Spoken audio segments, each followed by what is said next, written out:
Hello everyone, so welcome back to my channel. स्वागत है एक बार फिर से आप सभी का सीमा धाकड़ ब्लॉग में। तो आज का जो हमारा टॉपिक है वो इस चीज़ को लेकर है कि पिछली जो वीडियो मैंने अपलोड की थी उनमें काफ़ी भाई बहनों के सबसे ज़्यादा कमेंट यही थे कि दी आपका पर डे की सेलिंग कितनी हो जाती है, आप पर डे कितना सेल कर पाती हो। तो देखिए, कई लोगों को तो मैंने रिप्लाई कर भी दिया है कि मेरी पर डे की जो सेलिंग है वो इतनी है, और कुछ लोगों को मैं रिप्लाई नहीं कर पाई हूँ। तो मैंने सोचा आज क्यों ना इसी टॉपिक पर वीडियो बनाई जाए कि मैं पर डे कितना सेल करती हूँ। तो देखिए, मेरी जो पर डे की आपको भी पता ही है, तो कोई परमानेंट फिक्स तो रहता नहीं है कि आज हमारा पर डे का इतना सेल हो गया। मतलब एक जो आइडिया है वो मैं लगाकर आप लोगों को बता सकती हूँ। तो अभी जैसे कि आप समझ रहे हो इस टाइम कैसा मौसम है, बहुत ज़्यादा ठंड हो रखी है, अभी बहुत ही ज़्यादा सर्दी है। जैसी संक्रांति गई है तो सर्दियाँ और ज़्यादा बढ़ गई है मेरे यहाँ पर, तो बहुत ज़्यादा सर्दी है। तो एकदम से ये समझो कि अभी ऑफ सीज़न ही है, ज़्यादा सीज़न नहीं आया है, क्योंकि इतनी ठंड में ना कोई भी बाहर निकलना नहीं चाहता। जिसको इमरजेंसी कुछ काम होगा वही लोग बाहर निकलते हैं। तो आज के इस मौसम में मैं अपनी सेलिंग की बात करूँ तो मेरी सेलिंग अभी होती है मिनिमम, मेरी हो जाती है मिनिमम, कम से कम अगर बात करें तो 1500 से लेकर मेरी 3000 3500 तक की सेलिंग हो जाती है। अभी जो मौसम है इस टाइम ऑफ सीज़न वाला, इस टाइम में इस की बात कर रही हूँ मैं, तो मेरी 1500 टू 3500 रुपये मेरी सेलिंग हो जाती है अभी फ़िलहाल इस मौसम में। और अभी संक्रांति थी 5-6 दिन पहले, तो मेरी 4-5 दिन काफ़ी अच्छी सेल हुई थी, क्योंकि संक्रांति की वजह से थोड़े कस्टमर भी आए थे श्रृंगार वगैरह का सामान लेने के लिए। तो आपको पता है त्यौहार पे तो जाना ही पड़ता है, तो उस टाइम मेरी सेलिंग थोड़ी अच्छी हुई थी। तो उस टाइम मेरी 5000 6000 3-4 दिन 5-6 चला था। तो जैसा कि सीज़न होता है उसी हिसाब से सेलिंग होती है मेरी क्या, सबके साथ भी ऐसा ही होता है। तो सीज़न के हिसाब से सबकी सेलिंग होती है। तो ये थी मेरी सर्दियों वाली सेलिंग, जो पर डे का था मेरा 1500 टू 3500 रुपये था। और संक्रांति पे 3-4 दिन मेरा 5-6 इतना हो गया था, समथिंग 5000 5.5-6 लगभग इतना ही था। और अगर मैं आगे की बात करूं, जैसे सारक का टाइम आता है, शादियों का टाइम आता है, तो उस टाइम मेरी सेलिंग काफ़ी अच्छी रहती है। शादियों के सीज़न पर मैं कितना आपको आइडिया लगाऊं तो मैं 10 से 15 के बीच में मेरी रहती है। 8 10 15 7, कभी कभी 15 से ऊपर, कभी कभी 10 से नीचे, मतलब 10-15 के बीच का मेरा जो क्राइटेरिया है, समथिंग इतना ही रहता है मेरा लगभग। और करवा चौथ पे भी मेरी काफ़ी अच्छी सेलिंग होती है। 5-6 दिन अच्छी चलती है शॉप मेरी, वही 10-15 मेरा चलता रहता है।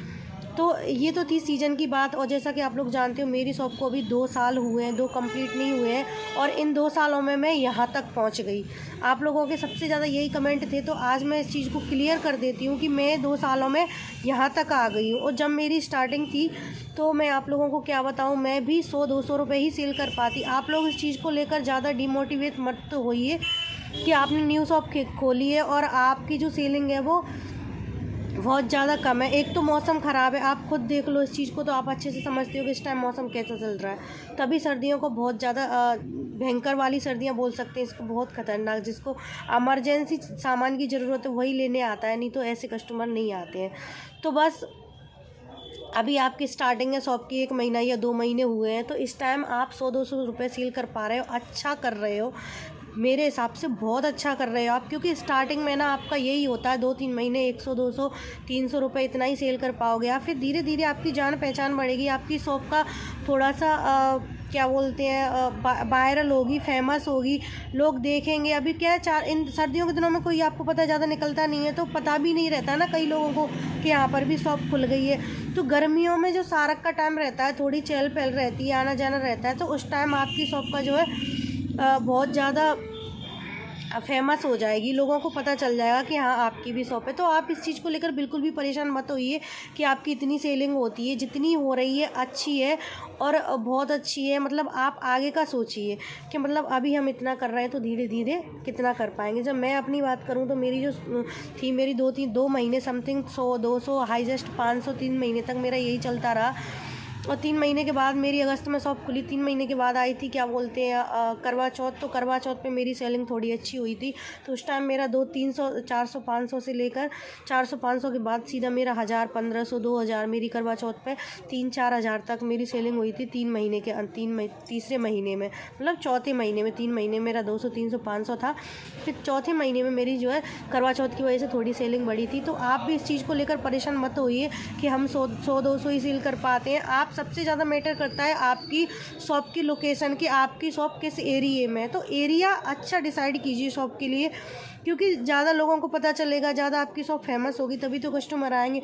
कहीं गली मोहल्ले में अगर आपकी शॉप है तो वहाँ पर आपको पता है इतनी जल्दी लोगों को पता नहीं चलता है, तो उस चीज़ में थोड़ा सा टाइम लगता है। तो आप इस चीज़ को लेकर बिल्कुल भी परेशान मत होइएगा। जिस तरह मैंने अपनी शॉप ग्रो की है, आप भी धीरे धीरे ग्रो कर पाओगे। तो मैं 2 महीने में 2 सालों में 100-200 से लेकर सीधे 15,000 तक मैं पहुंच चुकी हूं। तो आप भी वहां तक ज़रूर जाओगे। ये मैं आप लोगों की मतलब अगर मेरे हिसाब से अगर आप चलोगे तो जो रूल्स जो फॉलो मैंने किए हैं वो ही सेम रूल्स आप फॉलो किए। मेरे बताए हुए आइडिया को आप ज़रूर फॉलो करिएगा। आप ज़रूर मेरी तरफ अपनी शॉप में कामयाब होगे, क्योंकि आपको ना परेशान नहीं होना है। मतलब चीज़ों को लेकर ना आप थोड़ा सा पॉजिटिव सोचिए, मतलब नेगेटिविटी ज़्यादा लाते हो माइंड में। इस चीज़ से कहीं ना कहीं आपको ऐसा लगता है, आपने वो कहावत तो सुनी होगी कि रुकावटें आती हैं सफलता की राह में, रुकावटें आती हैं सफलता की राह हमें, ये कौन नहीं जानता, मंजिल तो वही पाता है जो अंत तक हार नहीं मानता।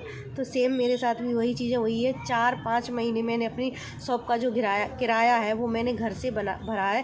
3 महीने तो मैंने पूरा किराया मेरे घर से भरा है। 3 महीने के बाद कहीं जाकर थोड़ी बहुत मेरी जो है किराया निकलना स्टार्ट हुआ, फिर तो धीरे धीरे किराया निकल गया। करवा चौथ के बाद भी आप समझते हो मेरी शॉप फिर भी वही सीजन आ जाता है, 2-3 महीने ऐसा ही चला। फिर जाकर कहीं फरवरी में मेरा थोड़ा बहुत मतलब सही से चला। तो बस मेरी शॉप को इतना हो गया 2 साल। और धीरे धीरे अगर आप शॉप से रिलेटेड और भी कुछ आपको नॉलेज चाहिए मुझसे तो प्लीज़ कमेंट में बताइएगा कि आपको किस चीज़ को लेकर मैं अगली वीडियो बनाऊं और कौन सा जो एक्सपीरियंस मैं आप लोगों के साथ शेयर करूं।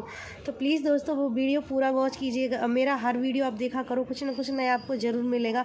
और जो चीज़ें सेम मैंने फॉलो की हैं, जो मेरे साथ हुआ है, मैं सेम वही आप लोगों के साथ शेयर करती हूँ। तो आज के लिए बस इतना ही। बाय बाय दोस्तों, टेक केयर, अपना ख्याल रखना।